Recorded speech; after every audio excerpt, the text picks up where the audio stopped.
ഹരി ഓം. ശ്രീമദ് ഭഗവത്ഗീത അധ്യായം 2 ശ്ലോകം 14. മാത്രാ സ്പർശാസ്തു കൗന്ദേയ ശീതോഷ്ണ സുഖ ദുഃഖദാ ആഗമാപായിനോ നിത്യാസ് താം സ്ഥിതിഷ്ഠസ്വ ഭാരത. ശ്രീഹരേ നമ.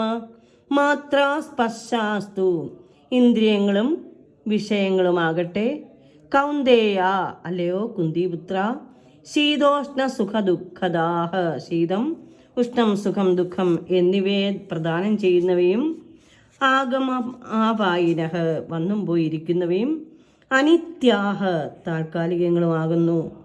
താൻ തിദിക്ഷസ്വ അവയെ ധീരമായി സഹിക്കുക. ഭാരത അല്ലയോ അർജുന. ലളിതാർത്ഥം: അല്ലയോ അർജുന, ക്ഷണികങ്ങളായ സുഖദുഃഖങ്ങളുടെ വരവും പോക്കും മഞ്ഞുകാലത്തിൻ്റെയും വേനൽക്കാലത്തിൻ്റെയും ഗതിവിഗതികൾ പോലെ എല്ലാം താൽക്കാലികങ്ങൾ മാത്രമാണ്. ഇന്ദ്രിയാനുഭൂതികളിൽ നിന്ന് അവയുണ്ടാകുന്നു. ഹേ കുന്തിപുത്ര, അതിൽ അസ്വസ്ഥനാകാതെ സഹിക്കാൻ ഒരാൾ പഠിക്കണം.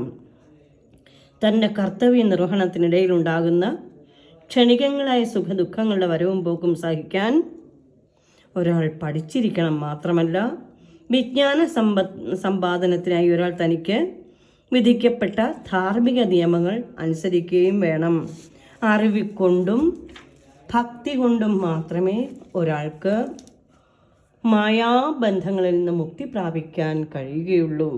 ഈ മായാ ലോകത്തിൽ അതിനെ മുഴുവൻ നേരിടാനുള്ള ശക്തി നമുക്ക് ആർജിക്കണം. വലിയ തണുപ്പുള്ള ജനുവരി ഫെബ്രുവരി മാസങ്ങളിൽ അടിയുറച്ച് വിശ്വസിക്കുന്ന ഒരുവൻ രാവിലെയുള്ള തൻ്റെ സ്നാനത്ത് ഒരു ഭംഗവും വരുത്തുന്നില്ല.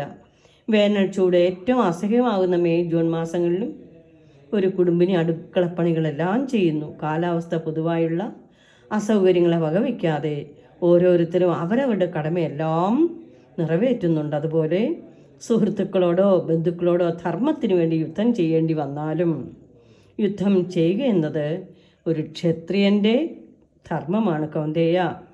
ഭാരത എന്നീ സംബോധനകൾ അർജുൻ്റെ ക്ലേശസഹിഷ്ണുതയാണ് സൂചിപ്പിക്കുന്നത്.